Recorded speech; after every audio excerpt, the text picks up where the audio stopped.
তো প্রশংসা ওই আল্লাহ সুবহানাহু ওয়া তাআলার জন্য, যিনি আমাদেরকে আজকে গুরুত্বপূর্ণ একটা সময়, জোহরের পর থেকে আমরা আসর পর্যন্ত মাস্ক করছি। মাস্কের পরে আমরা তোমাদেরকে বলছিলাম যে হুফাজুল কোরআন ফাউন্ডেশন বাংলাদেশ খুলনা জেলার ডুমুরিয়া উপজেলার, আমাদের ডুমুরিয়া উপজেলার সম্মানিত সভাপতি মহোদয় হাফেজ রেজওয়ান হাফিজাহুল্লাহ, তিনি আমাদের মাঝে উপস্থিত হয়েছেন এবং হুফাজুল কোরআন ফাউন্ডেশন বাংলাদেশ ডুমুরিয়া উপজেলার আমাদের সম্মানিত সেক্রেটারি মহোদয় হাফেজ মাওলানা তৌফিকুর রহমান ভাই আমাদের সামনেও উপস্থিত হয়েছেন। আমরা আজকে আমাদের মাদ্রাসার পক্ষ থেকে খুবই আনন্দিত, উৎফুল্ল এবং মহান রব্বুল আলামিনের দরবারে শুকরিয়া আদায় করি আলহামদুলিল্লাহ যে আমাদের এই ভাঙ্গাসুরা মাদ্রাসায় একদম গ্রামের মধ্যে, একদম গ্রামের মধ্যে নাভার এলাকায় আর কি, আমরা কিছুদিন আগে পানিতে ডুবেছিলাম, আমাদের রাস্তাও ডুবে গেছিল। এরকম একটা জায়গায় আল্লাহ তাআলা এই সম্মানিত ব্যক্তিদের নিয়ে আসছেন, আমরা শুকরিয়া আদায় করি আলহামদুলিল্লাহ।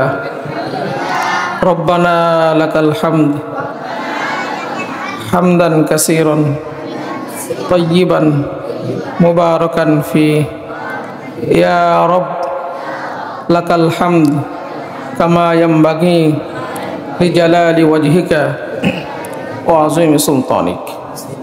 আমরা আজকে মেহমানদের কাছ থেকে আমরা দিক নির্দেশনামূলক কথা শুনব, দুইজনের কাছ থেকে আমরা গুরুত্বপূর্ণ আজকে কথা শুনব। এর জন্য আমরা সময় নিব না, কথা বাড়াবো না, যেহেতু তোমাদের অনেকক্ষণ আমরা বসায় রাখছি। আমরা আনন্দের সাথে আজকে এই কথাগুলো শুনব, মানার নিয়তে শুনব, যেহেতু কোরআনের জন্য ডুমুরিয়া উপজেলায় এর আগে হুফাজুল কোরআন ফাউন্ডেশনের কোনো কমিটি ছিল না।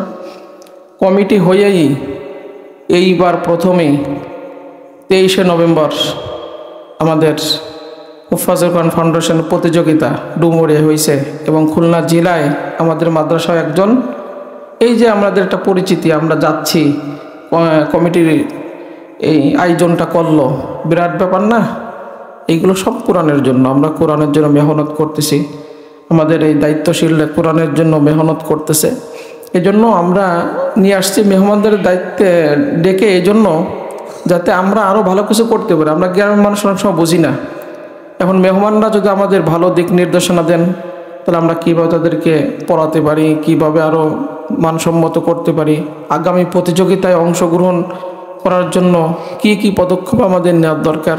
যেহেতু গ্রামের মাদ্রাসা অনেকে তোমরা ভয় পাও, কি করতে হবে, সেই ভয় আজকে তোমাদের ভেঙে দেবে। অতএব সেই বিষয়, সার্বিক বিষয় আজকে অল্প সময়ের মধ্যে কথা বলবে। অতএব প্রথমে আমি কথা বলার জন্য আমাদের হুফাজুল কোরআন ফাউন্ডেশন বাংলাদেশ ডুমুরিয়া উপজেলার সম্মানিত সেক্রেটারি জনাব হাফেজ হযরত মাওলানা তৌফিকুর রহমান সাহেব, আমি হুজুরকে বলছি আপনি আমাদের সামনে একটু কিছু বলার জন্য বলেন। সমস্যা নেই, বসেই বলেন, সমস্যা নেই। আসসালামু আলাইকুম ওয়া রাহমাতুল্লাহি ওয়া বারাকাতুহু।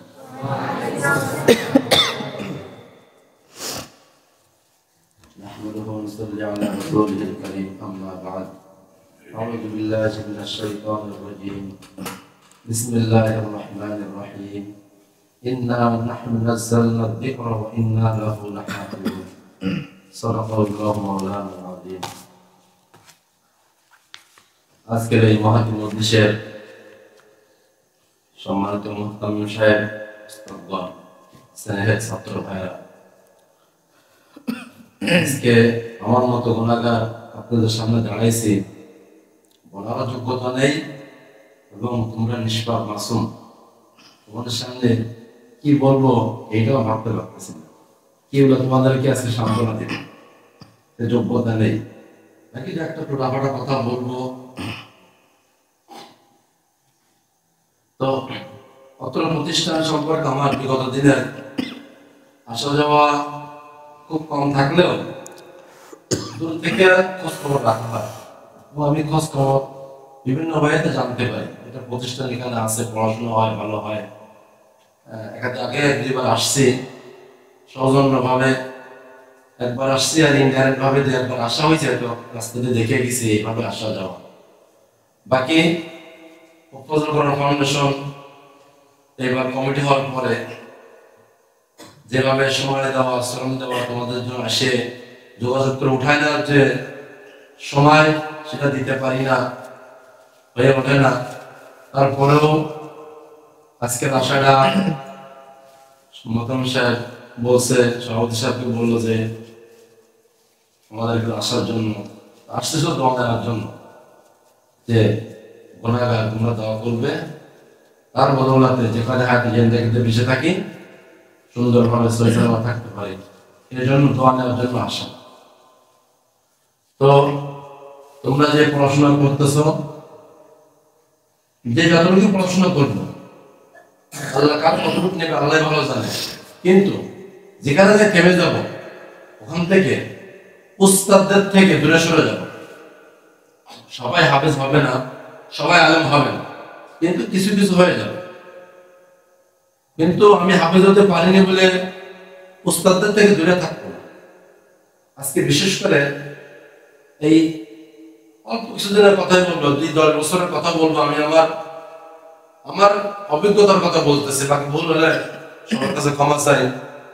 এখন আমরা যারা ফারেক হচ্ছি, আলেম হচ্ছি, হাফেজ হচ্ছি, বা 3 ক্লাস 5 ক্লাস 10 ক্লাস পড়ায় হয়তো কোনো কারণে পড়তে পারতেছি না, ফ্যামিলিগত কারণে বা অন্য কোনো কারণে পড়তে পারতেছি না, ব্যবসা অন্য কাজে জড়াচ্ছি, কিন্তু আমরা আমাদের যার থেকে যতটুকু শিখলাম ওইখান থেকে আমরা দূরে সরে যাচ্ছি, উস্তাদদের কাছে যাচ্ছি না, বা যেখানে থাকলে আমার ইমান আমল ঠিক থাকে এই সংকট আমরা সংকট থেকে দূরে সরে যাচ্ছি আমরা।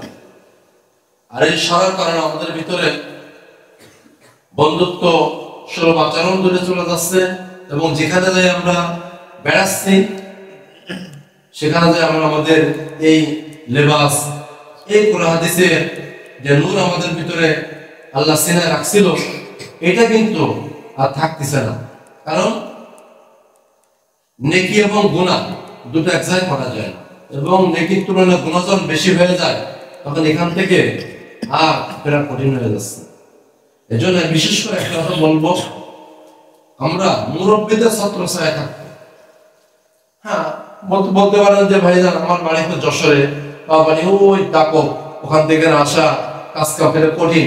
ওই এলাকায় ভালো আলেম যে আছে, যিনি হকপন্থী আলেম আছেন, তাদের সভাপতি থাকে, যিনি ইমাম আছেন, ওই মাসে আমি পড়ি না, হয়তো মনে করেন যে আর এক উস্তাদের কাছে ভাইজানের সাথে আমি সম্পর্ক হলো হোক অসম্পর্ক, ওইখানে আসছে, আমি কোনো সোহবত নিয়ে ভালো পথে চলবো, এটা কোনো দোষের না। কিন্তু উস্তাদ আছে মনে করেন বলে যে উস্তাদ ওখানে যেতে এমনটা না। আজকে আমরা যারা ফারেক হয়ে যাচ্ছি, আমরা উস্তাদদের কাছে যাইতে চাই না, যাওয়ার কারণে আমরা নিজেরা ক্ষতিগ্রস্ত হচ্ছে। কিন্তু যদি আমরা উস্তাদদের পরামর্শ নিতাম, তাদের মাথা হাতে চলতাম, আমাদের জীবন আরো সুন্দর হতো। আর এই উস্তাদদের দূরে চলে যাচ্ছে বলে অনেক আমরা গুনাহে লিপ্ত হয়ে যাচ্ছি। আর গুনাহ তো 6 না, এই 4 দেয়ালের বাইরে যেই যাব, বাজারে বলেন, এখন ছোট ছোট জায়গায় গুনাহ 6 হয়ে যাচ্ছে। ছোট ছোট বাজার, সেখানে 4 দোকান তো টিভি 4 দোকান চলে না। তাই যদি আমার সঙ্গত গেছে তখন টিভি তো চলতেই আছে। এখন যারা মনে করেন যে একটু বন্ধু বান্ধব জেনারেল হয়ে যাচ্ছে, তারা কিন্তু আস্তে আস্তে ওই দিকেই ধাবিত হয়ে যাচ্ছে। আমরা আর ওই দিক ধাবিত হতে আস্তে আস্তে আমাদের লেবাস পোশাক পরিবর্তন হয়ে যাচ্ছে। এবার আমাদের ঠিক থাকতেছে না, অন্য ইবাদত বন্দেগী যেন এলোমেলো হয়ে যাচ্ছে, আমার পুরোটা ওই দিকেই চলে যাচ্ছে। আমরা এই জন্য এক সময় যে কথাটা বলবো সেটা হলো যে আমরা উস্তাদদের নেগরানি চলবো, আমরা যে কথা হায়াত জিন্দেগিতে বেঁচে থাকি। এবং আমি আমার কথা বলি, আল্লাহ আমার যে পন্থায় নিয়ে আসে, আমি এখনো পর্যন্ত অনেক জায়গায় পড়ি নাই, আমি কিন্তু আমাদের সাথে সম্পর্ক রেখে চলে গেল।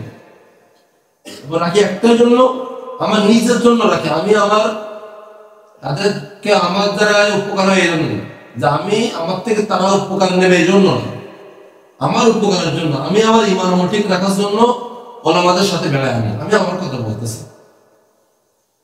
খুলনা, যশোর, আমাদের ডুমারি অঞ্চল এবং অন্যান্য বাইরের ওলামাদের সাথে মিশেছে, এবং আমার অবস্থানটা একটু এখন ভালো, কিন্তু আমাদের যে ঘর সেই ঘরে মনে করেন যে বাংলাদেশের বড় বড় ওলামা একরাম আমার বাসায় আসছে, মামুনুল হক সাহেব আমার বাসায় আসছে, ইয়াহিয়া সাহেব আমার বাসায় আসছে, জুনায়েদ আল হাবিব বর্তমান যে বক্তা উনি আমাদের একাধিকবার আসছে আমার বাসায়।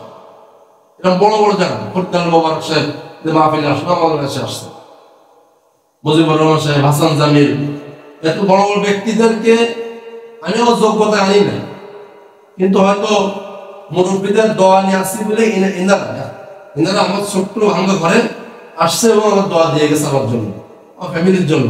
এখনো পর্যন্ত খোঁজ খবর নেয়, সেখানে গেলে যাই আমার গেলাম খোঁজ খবর নেয়।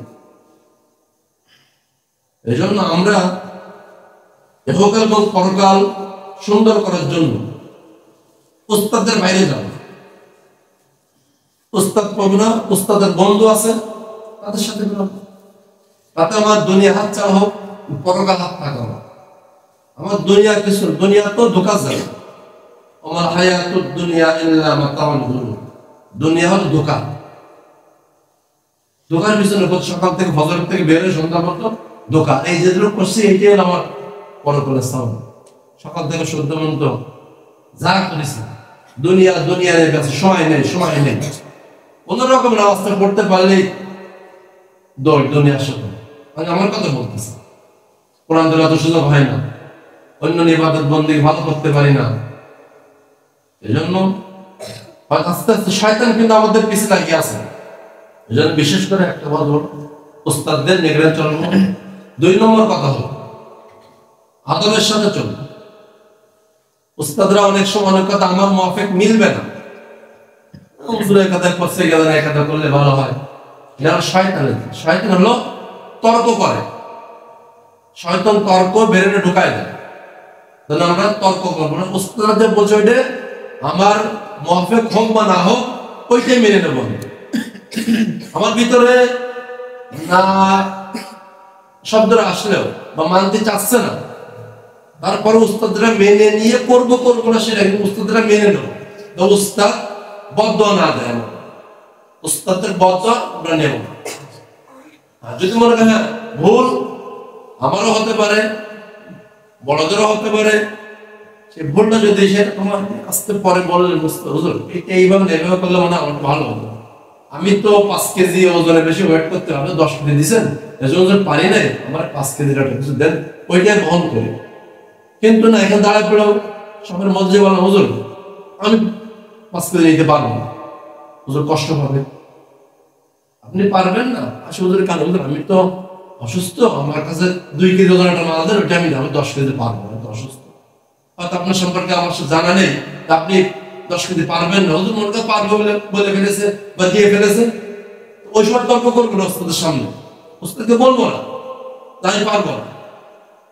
হুজুর বলেছে এবারে যদি সংগতি না থাকে কাছে আসবো, সালাম দেবো, মুসাফা করবো, কানে কানে বলবো হুজুর আমি তো অসুস্থ, আবার ছোট্টটা কিছু দেন, আমি তো 10 কেজি 5 কেজি ওজন পারবো। তো হুজুর যে দোয়া দেবে ওই দোয়ায় 20 কেজি বয়ে যাবা, কোনো কষ্ট হবে না ইনশাআল্লাহ। তো সময় নষ্ট করবো না, এলোমেলো 2-3টা কথা বললাম।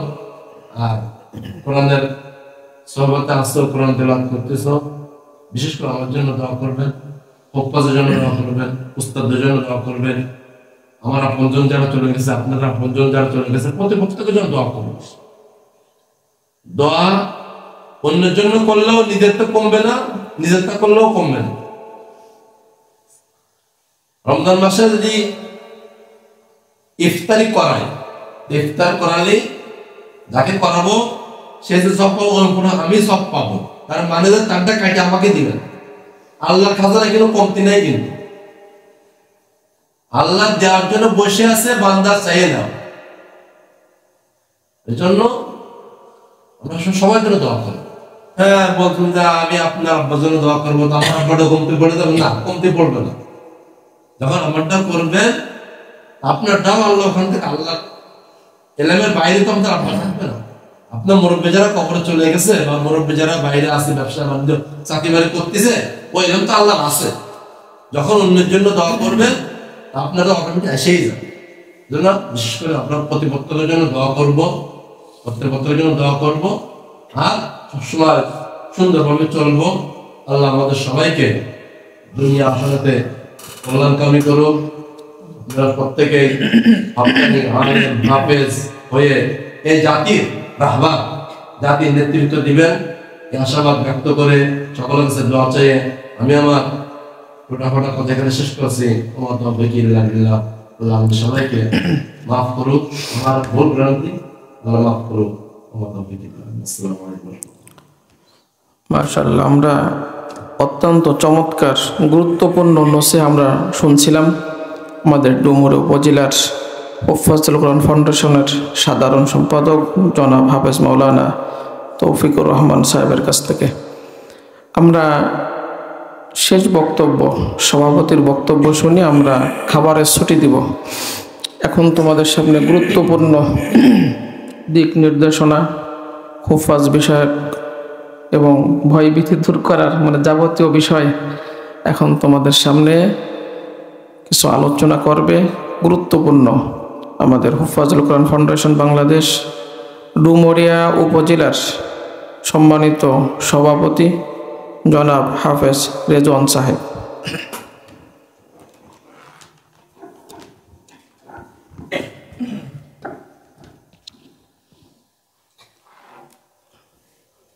আসসালামু আলাইকুম ওয়া রাহমাতুল্লাহি ওয়া বারাকাতুহু। আলহামদুলিল্লাহি রাব্বিল আলামিন ওয়াসসালাতু ওয়াসসালামু আলা সাইয়্যিদিল আমবিয়াইল মুরসালিন। লা তাকনাতু মির রাহমাতিল্লাহ ইন্নাল্লাহা ইয়াগফিরুয যুনুবা জামিআ ইন্নাহু হুয়াল গফুরুর রহিম। ওয়া ক্বালা আন-নাবিয়্যু সাল্লাল্লাহু আলাইহি ওয়াসাল্লাম খায়রুকুম মান তাআল্লামাল কুরআনা ওয়া আল্লামা। আলহামদুলিল্লাহ, আল্লাহ তাআলার দরবারে অসংখ্য অগণিত শুকরিয়া যে আল্লাহ রাব্বুল আলামিন আমাদেরকে বিভিন্ন জায়গা থেকে, বিভিন্ন গোত্র থেকে আল্লাহ রাব্বুল আলামিন আমাদেরকে দ্বীনে প্রতিষ্ঠানে, দ্বীনের মারকাজের ভিতরে, জান্নাতের বাগিচার ভিতরে আল্লাহ রাব্বুল আলামিন আমাদেরকে আসার সুযোগ করে দিয়েছেন। এই জন্য দিল থেকে শুকরিয়া জানাই আলহামদুলিল্লাহ। আমার কথা বলার যোগ্যতা এরকমভাবে নাই যে আপনাদের সামনে কথা বলবো। আর আপনাদের উস্তাদ এক একজন বড় বড় উলামায়ে কিরাম, সাথে আমার মামা, সেও বড় একজন আলেম হাফেজ, আমিও এরকম মাপের কোনো কিছু না। তো আল্লাহ রাব্বুল আলামিন আপনাদের সামনে যে বসার সুযোগ করে দিয়েছেন, এই জন্য আমি আল্লাহ তাআলার দরবারে শুকরিয়া জানাই আলহামদুলিল্লাহ। ছোট্ট একটা আয়াত কোরআনে কারিম থেকে তেলাওয়াত করেছি। বিসমিল্লাহির রহমানির রহিম। লা তাকনাতু মির রাহমাতিল্লাহ ইন্নাল্লাহা ইয়াগফিরুয যুনুবা জামিআ ইন্নাহু হুয়াল গফুরুর রহিম। আল্লাহ রাব্বুল আলামিন বান্দা যত গুনাহ করুক, যত খারাপ কাজ করুক, যত অন্যায় অপরাধ করুক, বান্দা আল্লাহ রাব্বুল আলামিন বলেন লা তাকনাতু মির রাহমাতিল্লাহ ইন্নাল্লাহা ইয়াগফিরুয যুনুবা জামিআ ইন্নাহু হুয়াল গফুরুর রহিম। তোমরা কখনো কোনো সময় আমার রহমত থেকে দূরে সরে যাইবা না। আমার রহমতের দরজা তোমাদের জন্য, প্রত্যেকটা বান্দা বান্দির জন্য সর্বক্ষণ 24টা ঘন্টার ভিতরে যত সেকেন্ড আছে, যত মিনিট আছে, সর্বক্ষণ আমার রহমতের দরজা খোলা রয়েছে। বলেন সুবহানাল্লাহ। বান্দা গুনাহ করবে, আল্লাহ রাব্বুল আলামিন মাফ করার জন্য প্রত্যেকটা বান্দার জন্য আল্লাহর রহমতের দরজা খোলা রয়েছে। আল্লাহ রাব্বুল আলামিন আপনাকে আমাকে যে জান্নাতের বাগিচার ভিতরে আনছেন, আর এই জান্নাতের বাগিচার ভিতরে দুই শ্রেণীর লোক আছে। আল্লাহ রাব্বুল আলামিন, আল্লাহ রসুল জনাবে মুহাম্মদুর রাসূলুল্লাহ সাল্লাল্লাহু আলাইহি ওয়াসাল্লাম বলেন, খায়রুকুম মান তাআল্লামাল কুরআন ওয়া আল্লামা, যে কোরআন শেখে আর যে শিখায়, এই দুই ব্যক্তি পৃথিবীর ভিতরে আল্লাহ রাব্বুল আলামিন যাহা কিছু রাখছেন তার থেকে সর্ব উত্তম ওই দুই ব্যক্তি, যে দুই ব্যক্তি কোরআন শেখে এবং শিখায়। তাহলে আমরা এখানে যারা আছি, আমরা যারা শিখার উদ্দেশ্য করে এখানে আসছি আর যারা শিখাইতেছি, এর থেকে পৃথিবীতে আর কোনো উত্তম ব্যক্তি কিন্তু নাই। তো এই উত্তম ব্যক্তি হইতে গেলে মনের ভিতরে ভয়, মনের ভিতরে সংকীর্ণতা, বিভিন্ন কুধারণা, এ সমস্তগুলি আনা যাবে না। আল্লাহ রাব্বুল আলামিন যখন এত উত্তম ব্যক্তি বানাইয়া আল্লাহ রাব্বুল আলামিন আমাদেরকে এখানে পাঠাইছেন, আমাদের মনোবল থাকতে হবে সুন্দর, চেষ্টা থাকতে হবে সুন্দর, মেহনত থাকতে হবে সুন্দর, যে আমি আল্লাহ তাআলার কালাম পড়তেছি, আমি আল্লাহ তাআলার কালাম শিখাইতেছি। পৃথিবীর আনাসে কানাসে যাহা কিছু, পৃথিবীতে যাহা কিছু আছে তার ভিতরে সর্ব উত্তম এই দুই ব্যক্তিকে আল্লাহ রাব্বুল আলামিন দান করেছেন। বলেন সুবহানাল্লাহ। তাহলে আমাদের মতন দামি ব্যক্তি কিন্তু আর পৃথিবীতে নাই। এই জন্য আমরা যে পড়াশুনো করতেছি, আল্লাহ তাআলার কালাম পড়তেছি, শিখতেছি, শিখাইতেছি, আমাদের দিলটাকে পরিষ্কার রাখতে হবে, সাফ রাখতে হবে, যার দ্বারা আমার সিনার ভিতরে আল্লাহর কালাম ঢোকে। যদি গুনাহের কাজ করি আমার দিলটা কালো হয়ে যাবে। যেমন লোহায় বৃষ্টি পড়লে, পানি পড়লে আস্তে আস্তে মরিচা ধরে ওটা নষ্ট হয়ে যায়। তো আমি একজন উত্তম ব্যক্তি, আমি যদি কোনো গুনাহের কাজ করি তখন আমার দিলটা আস্তে আস্তে কি করবে, ওই মরিচার মতন কালো দাগ পড়তে থাকবে। আর এর জন্য যদি আমি ফিরে না আসি, যতক্ষণ ফিরবো না ততক্ষণ আমার দিলটা কালো হইতে থাকবে। আর যখন ওই লোহার মরিচা উঠানোর জন্য শিরিষ কাগজ ব্যবহার করা হইবে, আস্তে আস্তে কি করবে, ওই লোহাটা মরিচা দূর হয়ে আবার পরিষ্কার পরিচ্ছন্ন হয়ে যাবে, সুন্দর হয়ে যাবে। তো আমি গুনাহ করেছি, আল্লাহ তাআলার কাছে তওবা করেছি, আল্লাহ রাব্বুল আলামিন আমার এই তওবাকে কবুল করে আমার দিলটাকে সাফ করে দিবেন। তখন কি হবে, আমার কোরআনে কারিম আমার দিলের ভিতরে আনার জন্য আমার জন্য সহজ হয়ে যাইবে, ঠিক কিনা? যখন দিল সাফ হবে তখন কোরআন আমার দিলের ভিতরে আসার জন্যে, থাকার জন্যে সে চেষ্টা মেহনত করবে। আর প্রত্যেকটা তালেব ইলমের কাজ হইল চেষ্টা মেহনত করা। কেমন চেষ্টা মেহনত করা? আল্লাহ রাব্বুল আলামিন কোরআনে কারিমের ভিতরে ঘোষণা করেন, ওয়াল্লাযীনা জাহাদু ফীনা লানাহদিয়ান্নাহুম সুবুলানা ওয়া ইন্নাল্লাহা লামাআল মুহসিনিন। যে তোমরা এমনভাবে চেষ্টা মেহনত করো যেমন ডুবুরিরা গভীর সাগরের নিচে তলদেশে ডুব দেয় আর সেখান থেকে আস্তে আস্তে করে মুক্তা, হীরা জহরাত এগুলো খুঁজে বের করে নিয়ে চলে আসে। তারা চেষ্টা মেহনত করেছে, মুজাহাদা করেছে, করার কারণে ওই তলদেশ থেকে সুন্দর সুন্দর জিনিস তারা তুলে নিয়ে আসছে। ওই রকম এটা হচ্ছে উদাহরণস্বরূপ। আল্লাহ রাব্বুল আলামিন বলতেছেন, আমার কোরআনের জন্য, আমাকে পাওয়ার জন্য, আমার রসুলকে পাওয়ার জন্য তুমি এমনভাবে চেষ্টা মেহনত মুজাহাদা করো যে আমার চেষ্টা শেষ, আমি চেষ্টা করতে করতে আমার চেষ্টা শেষ হয়ে যাইবে, আল্লাহ রাব্বুল আলামিনের রহমত তখন থেকে নাজিল হওয়া শুরু হবে। আমি একটা পৃষ্ঠা সবক পড়তেছি, হচ্ছে না, মেহনত করতেছি, হচ্ছে না, আমি বারবার যখন চেষ্টা করব, ওয়াল্লাযীনা জাহাদু লানাহদিয়ান্নাহুম সুবুলানা, এইভাবে একটা একটা শব্দ যখন আমি বারবার করে মেহনত করব, আর মেহনত করতে করতে যখন দেখা যাচ্ছে আমার মুখস্থ হচ্ছে না, তারপরেও আমি চেষ্টা করতে যাচ্ছি, চেষ্টা করতেছি, হচ্ছে না, তখন আল্লাহ রাব্বুল আলামিন বলবেন, বান্দা তোমার চেষ্টা শেষ, আমার রহমত শুরু। বলেন সুবহানাল্লাহ। আল্লাহ তাআলা কি করবেন?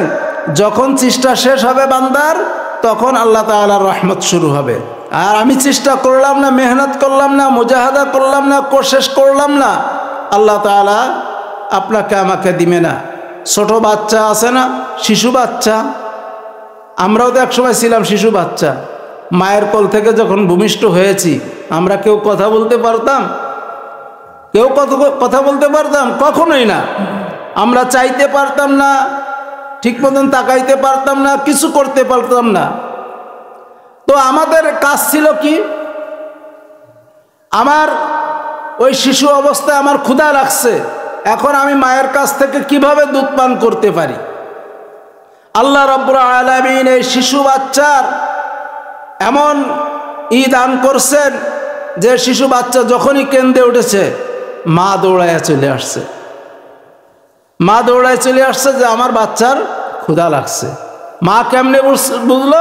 আল্লাহ রাব্বুল আলামিন তার দিলে এটা দিয়ে দিছে।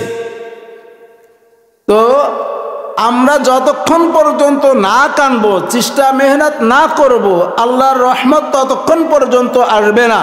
যেমন বাচ্চা যতক্ষণ পর্যন্ত কান্দে নাই, ততক্ষণ পর্যন্ত মা কিন্তু দুধ দিতে আসে নাই। মা দুধ দিতে আসছে কোন সময়? যে সময় বাচ্চা কেঁদে উঠছে। মা কিন্তু কাজ করে বেড়াইতেছে, বিভিন্ন কাজকর্ম করে বেড়াচ্ছে সংসারে, বাচ্চাকে এক জায়গায় শোয়ায় রেখে গেছে। বাচ্চা যখন ক্ষুধা লাগছে তখন কাঁদছে, আর মা দৌড়ায় এসে কি করছে? বুকের দুধ তাকে পান করাইছে, ক্ষুধা নিবারণ হয়েছে, আবার ঠান্ডা হয়ে শুয়ে গেছে। তো আমাদের ক্ষুধা লাগছে, এখন কোরআনের ক্ষুধা লাগছে। কিসের ক্ষুধা বলেন? কোরআনের ক্ষুধা। এখন কোরআনের যখন আমার ক্ষুধা লাগছে, তখন আমি যদি একটু না কান্দি, চোখের পানি না ফেলি, চোখের পানি যতক্ষণ না ফেলবো, আল্লাহ রাব্বুল আলামিন কিন্তু আমার এই ক্ষুধা কিন্তু নিবারণ করবে না। আমরা সকলে চোখের পানি ফেলবো তো ইনশাআল্লাহ। আমার ব্যক্তিগত, আমার ছোটবেলার, আমার ছাত্র জীবনের কথা আমি একটুখানি আপনাদেরকে স্মরণ করতে চাই। আমার ছাত্র জীবনের মেহনত, আমার মাথার ব্রেন একেবারে নাই বললেই চলে, এমন অবস্থায় আমি হেফজখানায় ঢুকছি। আমার হেফজখানায় দিবে না আমার মামা হযরত মাওলানা মুজাফফর সাহেব, আমার উস্তাদ, বলে যে কয়জন ছাত্র হেফজখানায় যাবে তার ভিতরে সব থেকে নর্মাল আমার এই ভাগ্নিরা, এর হেফজখানায় দেওয়া যাবে না। আমি বললাম, মামা আমি হেফজখানায় ছাড়া আর কিচ্ছু পড়বো না, আমি জামাতখানায় অত কিতাবাদি আমি পড়তে পারবো না, আমি হেফজখানায় পড়বো, আর যদি আমার না পড়ান তাই বাড়ি চলে গেলাম। এই কথা বলার পরে আমার হেফজখানায় দিল। দেওয়ার পরে আমি 1 লাইন, আধা লাইন, 2 লাইন এইভাবে সবক দিতাম। একদিন প্রথম পৃষ্ঠায় 11 নম্বর পৃষ্ঠায় 11 দিন ফেলায় আমি 1 পৃষ্ঠা সবক দিছি, কিন্তু আমি চেষ্টা ছাড়ি নাই। আল্লাহর কাছে দোয়া করতাম আর চেষ্টা মেহনত করতাম, মুজাহাদা করতাম, আল্লাহ তুমি আমার দিলের ভিতরে কোরআন ঢুকায় দাও, এই দোয়া করতে থাকতাম। তো আস্তে আস্তে দেখা গেছে আল্লাহ রাব্বুল আলামিন আমার শিকার তৌফিক দান করছে, আর বেশির থেকে বেশি আমি উস্তাদের খেদমত করতাম। আমার মামা এখানে বসা আছে, সেক্রেটারি সাহেব, উনিও জানে যে আমি কেমন খেদমত করতাম উস্তাদের। তো উস্তাদের খেদমতের দ্বারায় আপনার আমার কোরআন ও হাদিস আমার দিলের ভিতরে আসবে, রসুলের সুন্নাত আর আল্লাহ তাআলার হুকুম, আদব, আখলাক, এগুলি যখন আমি খেদমত করব তখন আমার ভিতরে চলে আসবে। এজন্য আমরা সর্বক্ষণ মেহনত করব, মেহনত করে আমরা সকলেই লাভবান হওয়ার জন্য চেষ্টা করব ইনশাআল্লাহ। উস্তাদদের সাথে কখনো বেয়াদবিমূলক আচরণ করব না, মুরব্বীদের সাথে কখনো বেয়াদবিমূলক আচরণ করব না। হয়তো আমার একটা কাজের দ্বারায় বা পড়ার দ্বারায় বা কোনো একটা এমন একটা দুষ্টুমি করেছি, তার দ্বারা উস্তাদ নাখোশ হয়েছেন, আমাদের একটা পিটানি দিছেন। এই পিটানি দেওয়ার দ্বারা আমার শয়তান আমার কুমন্ত্র দিবে যে তুই চলে যা, হুজুর খালি তোর পিটায়, মারে, বিভিন্নভাবে শাস্তি দেয়, তুই এখান থেকে চলে যা। এই শয়তান যে ধোঁকা দিল আপনাকে, আপনি যদি এই ধোঁকা থেকে বের হয়ে যান, আপনি লস করলেন। আর যদি ওখান থেকে পাশ করেন যে না, উস্তাদ মারিছে আমার ভালোর জন্য মারিছে, আমার উপকারের জন্য মারিছে, আমার উপকারের জন্য একটা শাস্তি দিছে, আমি ওই কাজ থেকে আমি আর কখনো ওই কাজটা করব না, ওর থেকে আমি বিরত থাকলাম, তখন আপনি ওই শয়তানের হাত থেকে লাভবান হইলেন। আর এই লাভবান হওয়ার কারণে আল্লাহ রাব্বুল আলামিন আপনাকে কামিয়াব করে দিবেন। এজন্য আমরা সকলেই আল্লাহর পরে তাওয়াক্কুল করে উস্তাদদের নেক নজর নিয়ে আমরা পড়াশুনো করব। আল্লাহ তাআলার রহমতের আশা নিয়ে আমরা পড়াশুনো করব।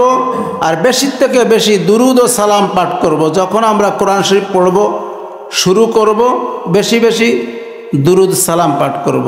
যে ব্যক্তি একবার দুরুদ ও সালাম পাঠ করে রসুলের প্রতি, আল্লাহ তাআলার রহমত তার প্রতি 10 বার বর্ষিত হয়। সুবহানাল্লাহ। এই যে আল্লাহ তাআলার রহমত 10 বার বর্ষিত হইল, যখন আপনি দুরুদ পড়ার কারণে রহমত নাজেল হইল আপনার উপর, তখন আপনার মুখস্থ স্মরণ শক্তিটা আল্লাহ তাআলা বৃদ্ধি করে দিবেন। তখন আপনার ওই পড়াটা আদায় করা আপনার জন্য সহজ হয়ে যাবে। আল্লাহ রাব্বুল আলামিন আপনাকে আমাকে এই বিভিন্ন দিক দিয়ে যে কথাবার্তা বললাম, আল্লাহ রাব্বুল আলামিন আমাদের প্রত্যেককে আমল করার তৌফিক দান করুন, সকলে বলে আমিন। আর আজকে যে আপনাদের দাওয়াতে আল্লাহ রাব্বুল আলামিন আসার তৌফিক দান করেছেন, এই জন্য আমি আবারও অন্তরস্থল থেকে শুকরিয়া আদায় করি।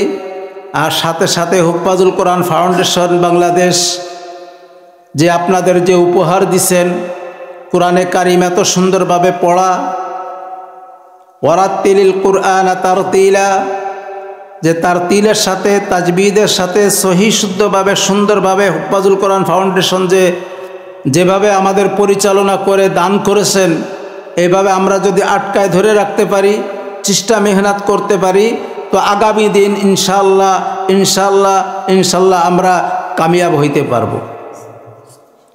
আর যদি আমরা এই হুফাজের যে সিস্টেমটা, যে পড়ার সিস্টেমটা সুন্দরভাবে পড়া, এগুলি যদি আমরা চেষ্টা মেহনত না করি, তাহলে আমরা নাকামিয়াবের ভিতরে পড়ে যাব। এজন্য আমরা সকলেই চেষ্টা করব যে সুন্দরভাবে আল্লাহ রাব্বুল আলামিন তো কোরআনে কারিমের ভিতরে বলছেন ওয়ারাত্তিলিল কুরআনা তারতিলা, কোরআন শরীফ পড়বা তারতিলের সাথে তাজবিদের সাথে সহি শুদ্ধভাবে সুন্দরভাবে কান্নার সুরে পড়বা, কান্নার ভান করে পড়বা, দেখবা আল্লাহ রাব্বুল আলামিন পড়া সুন্দর করে দিছে। আল্লাহ রাব্বুল আলামিন তৌফিক দান করুন। আখির দাওয়ানা আলহামদুলিল্লাহি রাব্বিল আলামিন। আলহামদুলিল্লাহ, আমরা চমৎকার অত্যন্ত সুন্দর আলোচনা শুনছিলাম আমাদের হুফাজুল কোরআন ফাউন্ডেশন বাংলাদেশ ডুমুরিয়া উপজেলার সম্মানিত সভাপতি মহোদয়ের কাছ থেকে। আমরা সময় আর নিব না, আমরা হাসানপুর মিকসিমিল দাখিল মাদ্রাসা হেফজখানা এতিমখানার পক্ষ থেকে আমাদের ডুমুরিয়া উপজেলার হুফাজুল কোরআন ফাউন্ডেশন বাংলাদেশের সম্মানিত সুনামধন্য সভাপতি, সেক্রেটারি, আমরা আপনাদেরকে আন্তরিক শুভেচ্ছা জানাই আমাদের মাদ্রাসার পক্ষ থেকে। আল্লাহ তাআলা আপনাদের হায়াতের মধ্যে বারাকা দান করেন এবং হুফাজুল কোরআন ফাউন্ডেশন বাংলাদেশ ডুমুরিয়া উপজেলা আরও ভালো কার্যক্রম সামনে করুক, এটা আমরা আশা রাখি। আশা রেখে আজকে আমাদের এই অনুষ্ঠান আজকে এই পর্যন্তই সমাপ্তি। সুবহানাকাল্লাহুম্মা ওয়া বিহামদিকা আশহাদু আল্লা ইলাহা ইল্লা আনতা আস্তাগফিরুকা ওয়া আতুবু ইলাইক। তোমরা খাবার খাওয়ার জন্য চলে যাও যারা বোর্ডিংয়ে।